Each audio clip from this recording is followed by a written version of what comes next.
Okay, so hello everyone, welcome to the Graviton Institute. So in this particular video, we will discuss a very important question from electromagnetic theory. The question is from the basics of the electromagnetic theory, that is the Coulomb's law, but is very interesting in itself.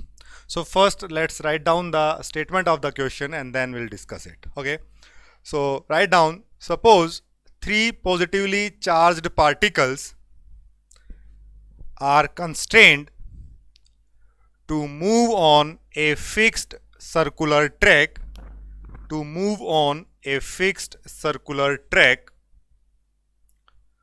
suppose that two of the charges are equal and the equilibrium arrangement is such that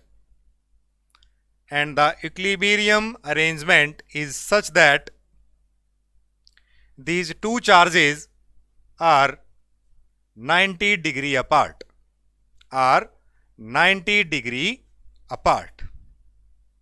Then what is the relative magnitude of the third charge?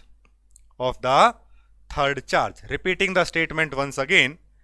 Suppose three positively charged particles are constrained to move on a fixed circular track.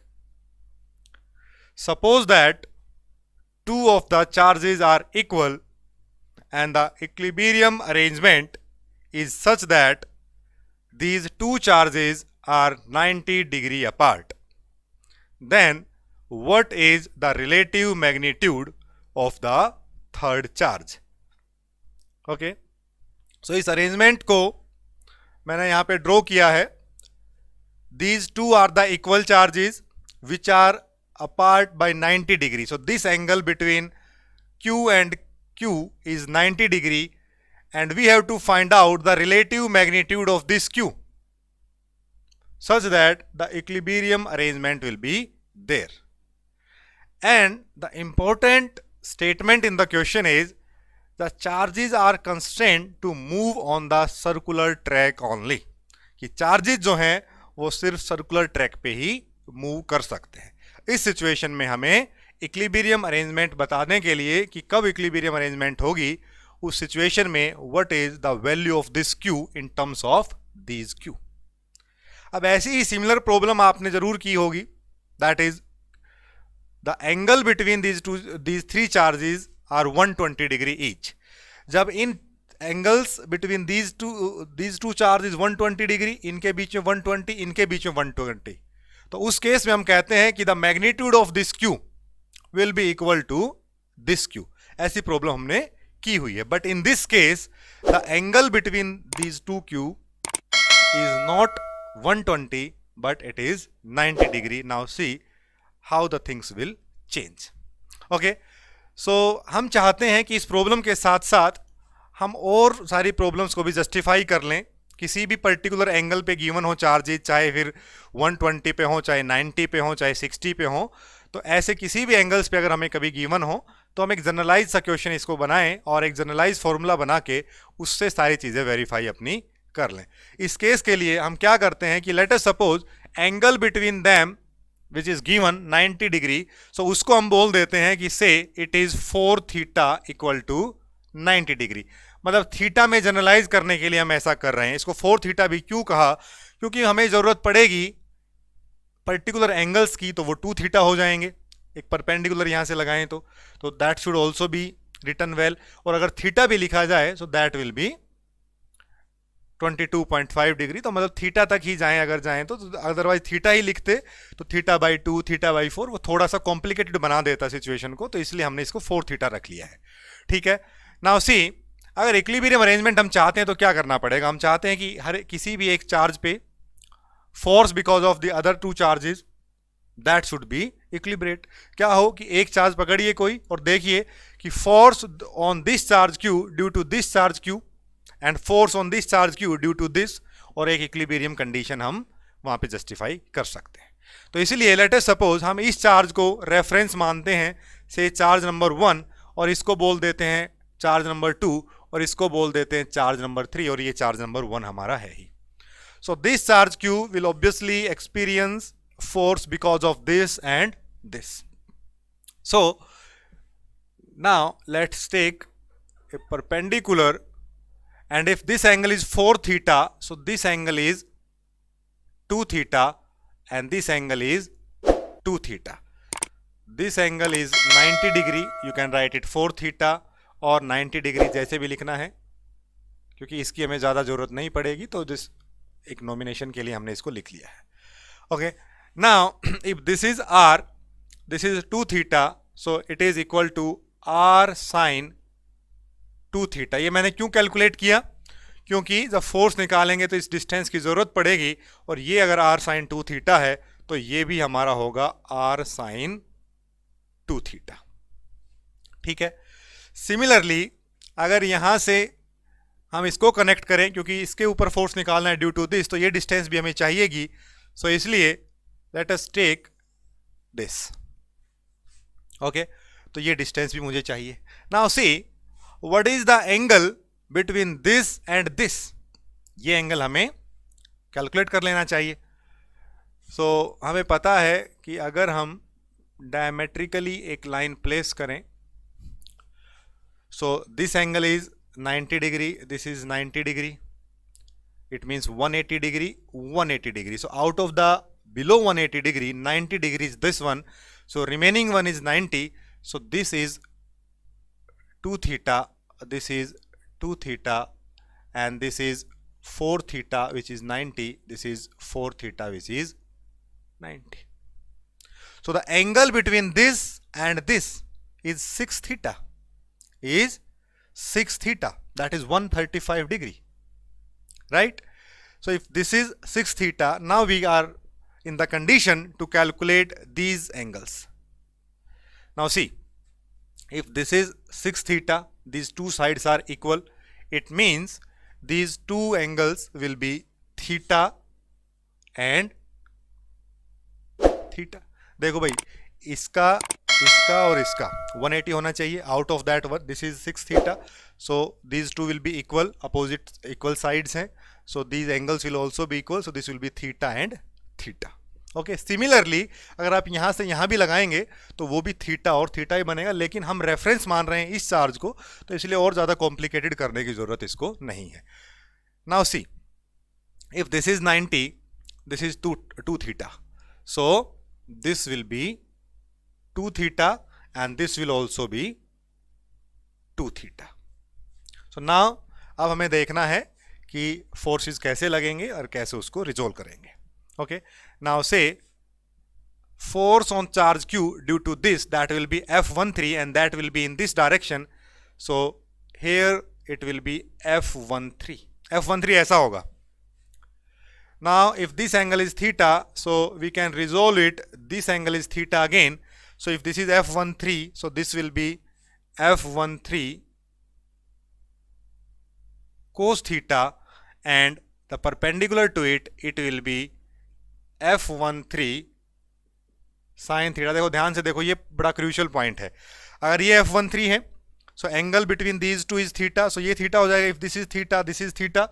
So F13 का cos component और इसके perpendicular F13 sin theta. Now F13 cos theta is a vertical component to the circular track. However, F13 sin theta is a tangential component to the circular track. So this F13 sin theta is the responsible factor for moving this charge q on the circular track because it is tangential in nature. So we have to careful about the tangential components. Now what will be the force on this q due to this q? अब यहां पे हमें एक थोड़ा सा ध्यान देने की जरूरत है. Now see, the force on this, that is F12, this will be in this direction. अब आपके पास दो चॉइसेस हैं. यहां से देखिए, ये बड़ा इंपॉर्टेंट पॉइंट है. आपके कई प्रॉब्लम्स को ये एक पॉइंट सोल्व कर सकता है. इस तरह की कुछ प्रॉब्लम्स होंगी उनको. Now see, if this angle is 2 theta, this is also 2 theta. अब हमारे पास ऑप्शन है कि या तो हम इस फोर्स को इस 2 थीटा के साथ रिजोल्व करें, हम कर सकते हैं, और जब आखिर में सोल्व करेंगे तो आंसर भी हमारा सही आएगा, कोई दिक्कत नहीं है। लेकिन वो जो फॉर्मूला हमारा आएगा उसमें हमारा 2 थीटा, ये वाला 2 थीटा आएगा। लेकिन जब भी हमें अलग अलग प्रॉब्लम्स दी होंगी, जैसे आज हमने कहा कि दोनों के बीच में 90 डिग्री एंगल है, तो आपने कहा जी 2 थीटा की वैल्यू हमारी है 45 डिग्री। लेकिन किसी और प्रॉब्लम में कल को कोई कहेगा कि उनके बीच में सेपरेशन है 120 डिग्री, तो आप कहेंगे 2 थीटा है हमारा 60 डिग्री। कल को कोई कहेगा 2 थीटा है हमारा 75 डिग्री। तो कोरस्पॉन्डिंगली आंसर्स विल चेंज। लेकिन अगर आप इसको 2 थीटा मान लेंगे तो आप समझने लगेंगे कि ये वही वाला 2 थीटा है। इस पर्टिकुलर प्रॉब्लम में ये एंगल इसके बराबर इसलिए आया क्योंकि 4 थीटा 90 था, ऑप्शन ही नहीं बचा था। 90 45 तो 45 ही बनना पड़ा इसको, इसलिए इसके बराबर आया। लेकिन अगर समझिए ये एंगल 60 होता तो 90 plus 60 that will B 30 degree. तो ये हमेशा ये एंगल नहीं होगा, ये दोनों एंगल हमेशा बराबर नहीं होंगे, इस पर्टिकुलर केस में हैं। तो इसलिए इस पर्टिकुलर केस का आंसर इससे भी ठीक आ जाएगा, लेकिन उसको आप जनरलाइज नहीं कर सकते। और किसी भी केस का इससे ठीक आ जाएगा, लेकिन उसको आप जनरलाइज करने में थोड़ा सा परेशानी महसूस करेंगे। क्यों? क्योंकि आप समझेंगे हमेशा इस एंगल को। आपसे कोई भी सवाल दिया होगा तो कहेगा कि सेपरेशन बाय दिस, तो आप डायरेक्ट कनेक्ट करेंगे कि भाई 4 theta is this one, 2 theta is this one. लेकिन ये वो 2 थीटा नहीं है, ये 2 थीटा इसके बराबर आ गया, दैट इज ए कोइंसिडेंस। इसलिए मैं चाहता हूं कि जो फॉर्मूला हम बनाएं, जो एक जनरलाइज केस हम बनाएं, वो कहीं ना कहीं से इस एंगल के साथ कनेक्ट करके बनाएं, ताकि जो भी इंफॉर्मेशन हम स्टोर करें that will be in this angle, that will be in this angle. तो जैसे ही आपको पता चले कि आज 2 थीटा इतना है, तो आप डायरेक्टली फॉर्मूले में लगाइए और आपका आंसर सही आ जाएगा वहां से, राइट। तो इसलिए हम क्या करते हैं कि इस 2 थीटा के साथ कोई रिलेशन बनाने के लिए लेट अस सपोज हम एक और एंगल ढूंढते हैं जो लगभग इसके हमेशा बराबर रहेगा। तो इसके लिए हम क्या करते हैं कि यहां पे एक परपेंडिकुलर हमने लगाया, perpendicular to this line, perpendicular to this line. Now see if this is 2 theta, so this is 90, so 90 minus 45, so this will be 2 theta, this will be 2 theta। ये बड़ा इंपॉर्टेंट पॉइंट है। एक छोटा सा case बना के देखते हैं। लेट अस सपोज कि हमारे पास ऐसा है, ऐसा सिचुएशन है, राइट। सो दिस इज 90, इस केस में ये 60 है, तो आप कहेंगे जी ये 30 है और ये देखिए 60 है। So these 2 angles are equal. तो अगर मैं इस एंगल में रिजोल्व कर लूं, आंसर में इसी एंगल को अडेप्ट कर लूं, तो कहीं ना कहीं मैं इनडायरेक्टली इसी एंगल को अडेप्ट कर रहा हूं। तो इसलिए इस एंगल का इंपॉर्टेंस यहां पे ज्यादा हो जाता है। लेकिन यह बात भी ध्यान रखिए कि अगर आप इस थीटा के साथ भी रिजोल्व करें, जैसे इस केस में इसको मैं 2 थीटा बोलूं, ये थीटा हो जाए और ये 2 थीटा हो जाए, तो थीटा में भी रिजोल्व कर लूं, तो पर्टिकुलर केस कभी गलत नहीं आएगा। आप किसी भी एंगल में रिजोल्व कर सकते हैं, वो आपकी अंडरस्टैंडिंग होती है। लेकिन चूंकि हम चाहते हैं कि हम सारे रिजल्ट्स वेरीफाई कर लें एक बार, तो डायरेक्ट वो भी एंगल की वैल्यूज पुट करके, इसलिए हम इसमें लिख लेते हैं, ठीक है। चलिए, तो if this is 2 theta, now see green colour है वो इसके लिए है, चार्ज नंबर 2 के कारण। So if this is the line joining centre to this Q, so the perpendicular to this will be something like this, ये वाला perpendicular. तो ये 2 थीटा है, तो ये एंगल भी मेरा 2 थीटा होगा। ये एंगल भी कितना है? 2 थीटा है। Now see if this angle is 2 theta, so resolving this one, so this angle is also 2 theta. देखो भाई, ये अगर एंगल 2 थीटा है तो ये भी कितना होगा?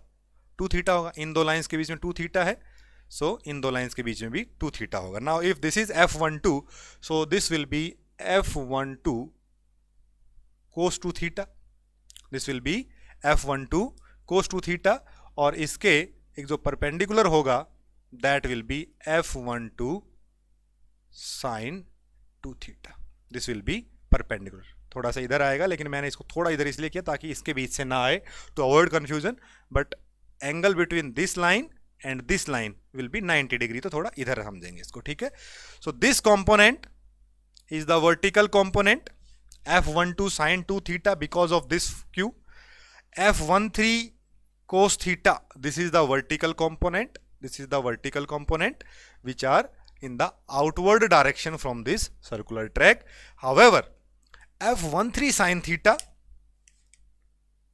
and f12 cos 2 theta, these two are the tangential components, and these are the responsible components which will allow the motion of this charge q on the circular track. So this f13 sin theta will tend to move this q on the circular track in this way, and f12 cos theta is in the opposite direction.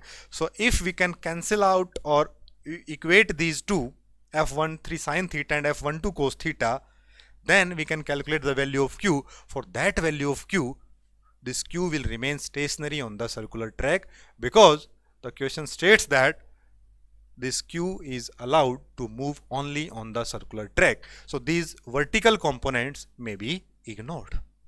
Okay, so now we are interested into f13 sin theta and f12 cos 2 theta. So let's calculate these. However, we need one more equation और one more information कि r sin theta ये distance तो हमें पता है, लेकिन जब f13 calculate करेंगे सो f13 के लिए मुझे ये डिस्टेंस भी चाहिए होगा. तो इसके लिए हम क्या करते हैं, इस डिस्टेंस को कैलकुलेट करने के लिए एक यहाँ से परपेंडिकुलर डालते हैं. This is 90 degree. So if this is 90, this is theta, this is r, it will B r cos of theta. So if this is r cos of theta, ये r cos of theta है, so this will be r cos of theta again. So this is r cos of theta. मुझे पता चल गया है कि भाई इसकी वैल्यू जो है that is 2r cos theta और इसकी है 2r sin 2 theta. Now we are in the position to calculate the value of q. So let's equate the tangential components. So it is f13 sin theta equal to f12 cos 2 theta. Okay, so f13, that is q into q over 4 pi epsilon naught r square. R square is 2r cos theta. 2r cos theta square into sin theta equals to f12 cos 2 theta. So f12 is q square over 4 pi epsilon naught r square. R square is r sin 2 theta plus r sin 2 theta, that will be 2r sin 2 theta square into cos 2 theta. Okay, तो इस q से ये q चला जाएगा, 4 pi epsilon not से 4 पाई, 2 और r से 2 और r. Now we can calculate the value of q. So value of q will be equal to q cos 2 theta into इधर से जाएगा cos square theta divide by sin square 2 theta divide by sine theta. इसको थोड़ा और solve कर लेते हैं. So q is equal to q cos 2 theta divide by cos square theta, और साइन 2 थीटा होता है 2 साइन थीटा कोस थीटा, तो स्क्वेयर होने के बाद हो जाएगा 4 cos square theta sine square theta into sine theta, तो कोस स्क्वेयर से कोस स्क्वेयर चला जाएगा. So q will be equal to q cos 2 theta divide by 4 sin cube theta. ये हमारा फाइनल रिजल्ट आ गया. अब इसमें हम वैल्यू पुट कर सकते हैं, क्योंकि 2 थीटा की वैल्यू हमारी 45 है और थीटा की वैल्यू हो जाएगी 22.5. तो इसलिए when it will be q cos 45 degree divide by 4 into sine cube 22.5 degree. So इसको जब सोल्व करेंगे सो आंसर आएगा 3.154 टाइम्स q.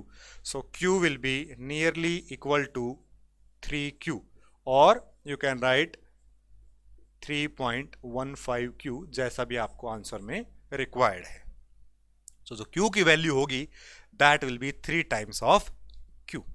अब देखते हैं कि जिस अप्रोच के लिए हमने इस एंगल को लिया था क्या वो अभी हमारे लिए जस्टिफाई हो रही है। तो एक केस देखते हैं इसका। सबसे इजीएस्ट केस इस केस में, इस प्रॉब्लम में हम क्या समझते हैं कि भाई जब तीनों चार्जेस हैं वो 120 डिग्री से अपार्ट हों, तो उस सिचुएशन में ये 4 थीटा कितना बन जाता है। जब 4 थीटा हमारा 120 डिग्री बन जाता है तो थीटा की वैल्यू 30 डिग्री और 2 थीटा की वैल्यू 60 डिग्री है ना। तो अब हमारा ये आंसर जो है इसको Q इक्वल टू Q लाना चाहिए। तो देखो अगर इसमें रखते हैं, so Q is equal to Q times cos 2 theta that is cos 60 degree divide by 4 sine cube theta, so sine cube 30 degree, so it will be Q 1/2 into 4 1/8, it will be equal to Q। So जो Q की value आई that is equal to Q। इसका मतलब ये हमारा सही आ रहा है, तो आंसर हमारा सही है। एक और केस देख सकते हैं, क्या वहां पे भी जस्टिफाई करता है। कोई दूसरा केस देख लीजिए। अगर हम कहें कि ये Q और ये Q एक दूसरे से डायमेट्रिकली अपोजिट रखे हुए हैं, अगर ये Q यहां है तो डायमेट्रिकली अपोजिट जाके दूसरा Q यहां रखा हुआ है, इसका मतलब दोनों के बीच में एंगल कितना हुआ 180 डिग्री। कितना हुआ 180 डिग्री। तो अगर 180 डिग्री है so that is the symmetric condition. इसका मतलब 4 theta is 180 degree, 2 theta is 90 degree. तो इस सिचुएशन में as the situation is already symmetric, so 2 theta is 90 degree, so 2 theta is 90 degree, so it will be 0. It means Q has to be 0। Q की value कितनी होनी चाहिए 0 होनी चाहिए। ठीक है, so this is the problem. ठीक है, अब देखिए जो सबसे इंपॉर्टेंट दो ही चीजें इसमें थी। पहला ये ध्यान रखना कि चार्जेस जो हैं they are constraint to move on the circular track only. Otherwise अगर आप उसको ध्यान से नहीं देखोगे तो ये प्रॉब्लम्स आपको, ये जो कंपोनेंट्स हैं ये आपको प्रॉब्लम करेंगे। आप समझेंगे कि इनकी वजह से तो charge Q is pushing in the outward direction, तो इक्विलिब्रियम कैसे सेट होगा। तो इसीलिए पहली लाइन में ही प्रॉब्लम क्लियर है कि charges are constraint to move on the circular track. और दूसरी प्रॉब्लम कि आपको रिजोल्व करना ध्यान से आना चाहिए। आप 2 थीटा से रिजोल्व कर सकते हैं, आप इससे भी कर सकते हैं, लेकिन अगर आप ऐसा फॉर्मूला रख के और ये सब चीज़ें वेरीफाई करना चाहते हैं तो एक ऐसा एंगल ठीक रहेगा जो डायरेक्ट आप यहाँ से कनेक्ट कर पाएँ। अदरवाइज आपको क्या करना पड़ेगा, उस पूरे फॉर्मूले में समझना पड़ेगा कि जो 2 थीटा हमने लिया है ये वो वाला है, तो जब ये 2 थीटा बदलेगा तो आपका फॉर्मूला भी बदलेगा वहाँ पे। ठीक है, तो फॉर्मूले को सेम रखने के लिए हम चाहते हैं कि 2 थीटा में ही सेम रहे, ये एंगल जब भी चेंज होता है तो होता रहे। या फिर जब आप एक पर्टिकुलर प्रॉब्लम सोल्व करते हैं और आप इस चीज़ से को बोदर नहीं करते हैं, भाई मुझे ऐसा नहीं चाहिए, मुझे तो एक पर्टिकुलर प्रॉब्लम सोल्व करनी, तो आप उसको जो थीटा आता है 3 थीटा आता है 4 थीटा जो भी आता है उसमें रिजोल्व कर लीजिए, आपका आंसर सेम आ जाएगा। तो in every way the problem will be solved, but you have to define in which manner you want to continue. Okay, so I hope आपको ये समझ में आया होगा। In case of any doubt, please feel free to discuss. Okay, so bye bye. Have a good time.